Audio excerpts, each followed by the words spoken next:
Hi, it's Patsy and I'm back again. I go from one extreme to the other, don't I? But at the minute I'm having a sort out of my decks, and I've got decks in three parts of the house. The hallway as you come into the house, I've got a bookcase, I've got my dresser in here, and then I've got another bookcase out in the back hall. So I've got them in three separate places. So I'm trying to sort through what I've got, and because I'm not very good at keeping records. So I thought while I was doing this, I would pop on and show you my collections of different types of decks. And I'm starting on my fairy decks, my fae decks.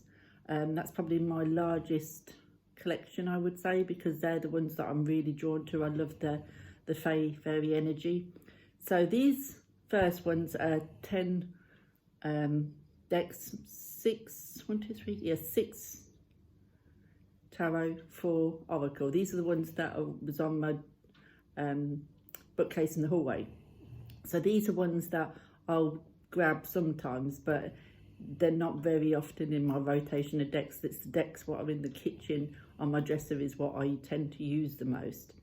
So there'll probably be 2, it may be even 3, because I'm not sure what I've got on the back there. I know the ones here will make another video. Can't remember what's out there. So it might be 3 videos in total of my fairy collection. So let's get on to it, shall we? So the first one I'm going to show you is this tarot. It comes in this really long box, and this is the Twilight Realm, a Tarot of Faery by Beth Wilder. Inside it's like that. You get a big book and then you get your cards there. Now this is a cipher. Now I did find when I got this that the cards were really hard to get out of, so I put a bit of ribbon underneath it to be able to slide them out easily. It is that cipher glossy, as you can see, glossy cardstock, but the backs are really pretty. I haven't used this deck an awful lot. I haven't had it that long. And I really want to put some time aside to spend a good amount of time with that. I might drag this out in August and work with this in August, because I do love the images, but they are not all kind of wider weight clones. So they do have different interpretations. So it's one of them decks that I'm going to need to spend a bit of time with and read the book, what comes with it, and spend like a whole month at least diving into it and using it for different kinds of readings. But I actually love the images of these, some more than others, but that's with most decks, isn't it? But yeah, it's a nice deck. I just need to get to know it better. I think this deck is quite an old deck. I think it came out in 2010, something like that. But yeah, so there is that one. That's the first one that I'm showing, is the Twilight Realm, Nightmare to get back in the box, a Tarot of Faery by Beth Wilder. So the second one I'm going to show you is this little deck, the Fairy Tarot by Natalie Hertz. Now this little deck is a cute little deck. I don't know who the publisher is. It's I don't know. It'll show, but there's the backs. I think it's US Games.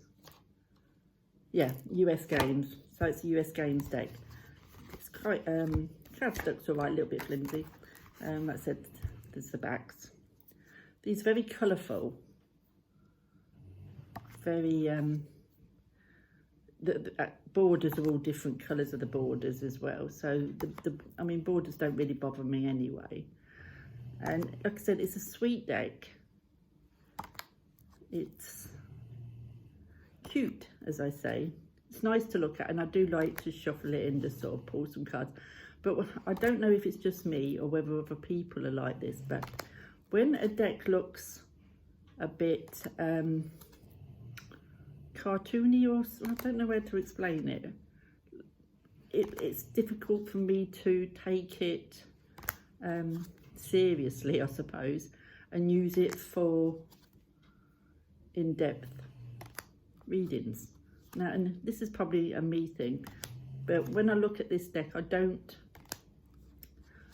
think of, oh, I'm going to, you know, do a big spread, or I'm going to do an in-depth spread or anything. And it probably works brilliant.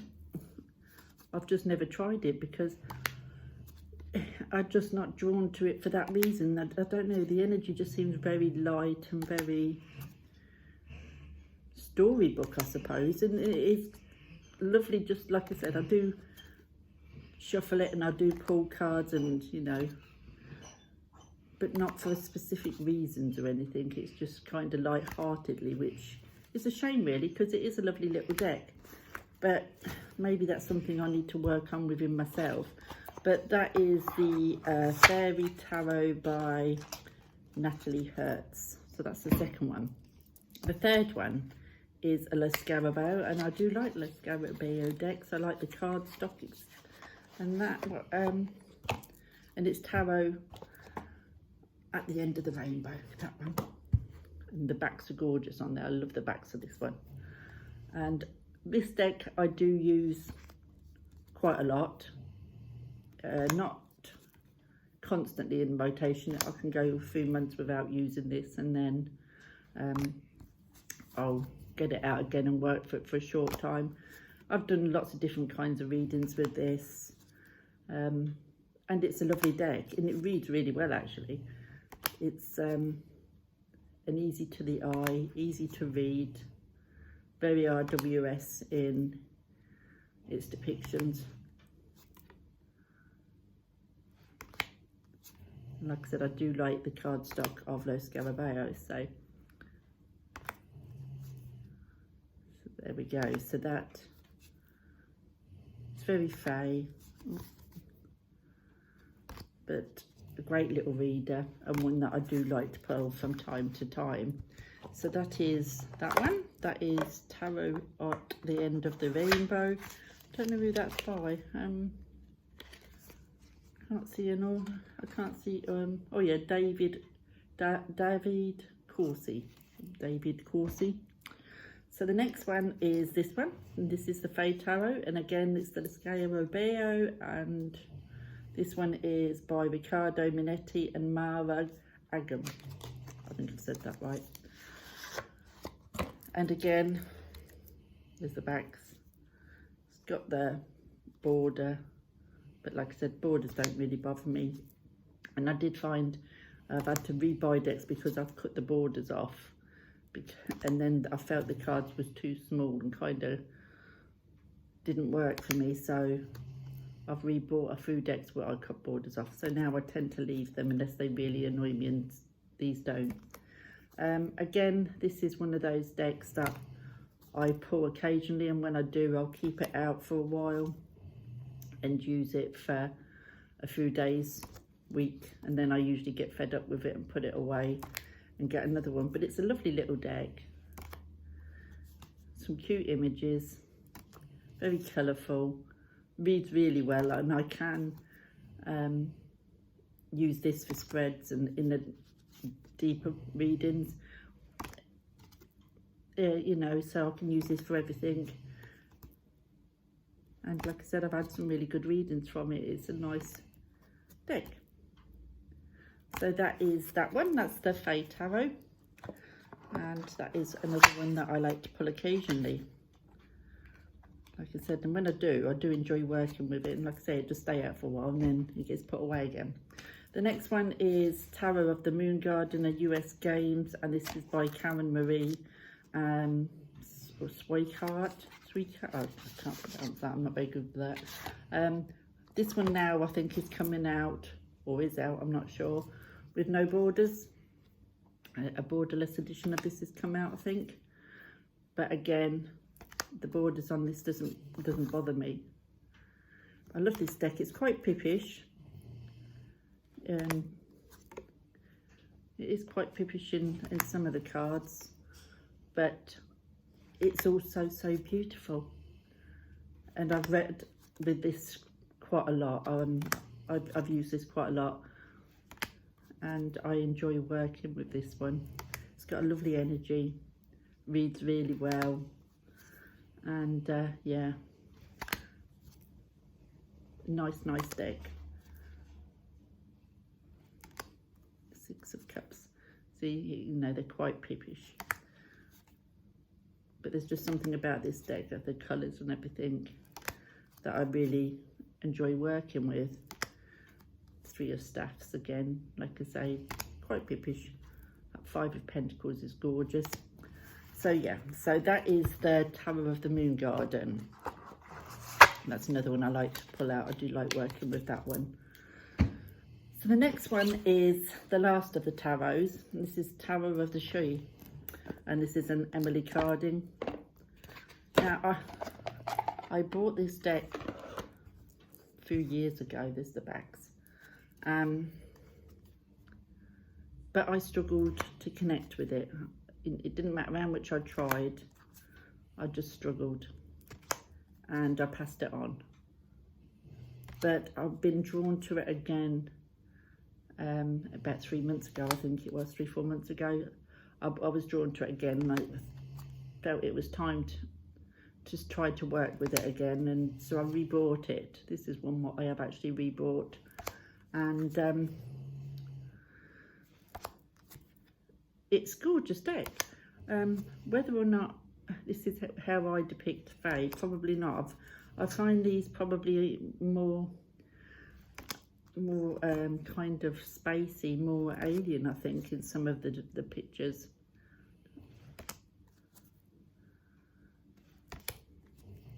And the name changes do sometimes throw me.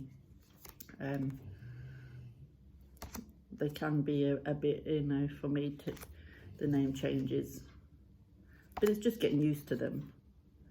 And I know that a lot of people love this deck, and like I said, I like it. I rebought it because I felt that it needed to be in my collection, but I'm still not really using it a lot, and I think that's because I do need to make time, put time aside to really dive into this deck with all the name changes and what have you.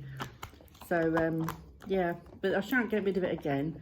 It wanted to come back for a reason, so it's back, and that's the Tower of the She. So now we're going on to the oracles. So this one is the Sacred Forest Oracle by Denise Lynn. This was the Sandra made me do it, this one. I'd seen it around for a long time, and I just couldn't make my mind up, because there was some, I didn't like the backs for a start. There were some cards that I wasn't particularly keen on, but then there were some cards that I really liked, and I just didn't know whether it would be one that I would use, or whether those cards I wasn't so keen on would put me off from using it. So I withheld buying it for a long time, and then I saw a walkthrough from Sandra, and I just thought, you know, I'm going to have to get this deck. Just love that day. That card is lovely. So I went ahead and bought it, and it is a lovely deck. The cards that I didn't particularly like hasn't put me off. The backs have a little, but I try not to take too much attention to the back. But I've done full readings with these, as well as just one card pulls, and they read lovely. The messages on them are lovely. The book you get with it is really nice, and I'm really glad I've got this in my collection. I mean, I do use oracles as much as I use tarot, and this one, like I said, it reads really well on its own as a full reading, or as an add-on to a tarot reading. So yeah, so that is the Sacred Forest Oracle by Denise Lynn, and I'm glad I've got that. So that's that one. The next one is a lovely little deck. It's the Celtic Spirit Oracle, Ancient Wisdom from the Elements by Nicola McIntosh.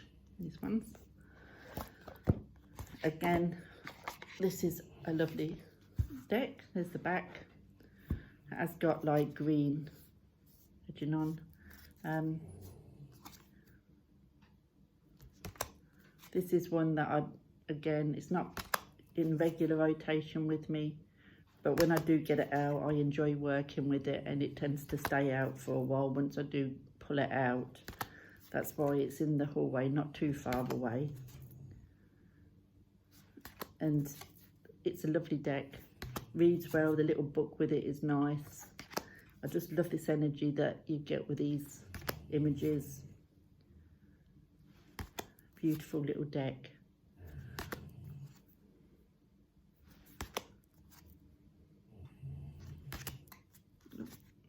That one more, the green man, there we go. So yeah, lovely little deck. So that's the Celtic Spirit Oracle by Nicola McIntosh, and yeah, that's a really nice little deck. I might keep that one out actually. So the next one that I'm going to show you is a Susie Cherub artwork by Christine Karen, and it's the Fairy Temple Oracle. This one I rarely use, to be honest, but the artwork is really pretty, is the backs. There's something about this artwork that's really pretty, and I should use it more. The actual drawing on these images are so pretty, and I think these will make gorgeous altar cards when I sit here sharing it.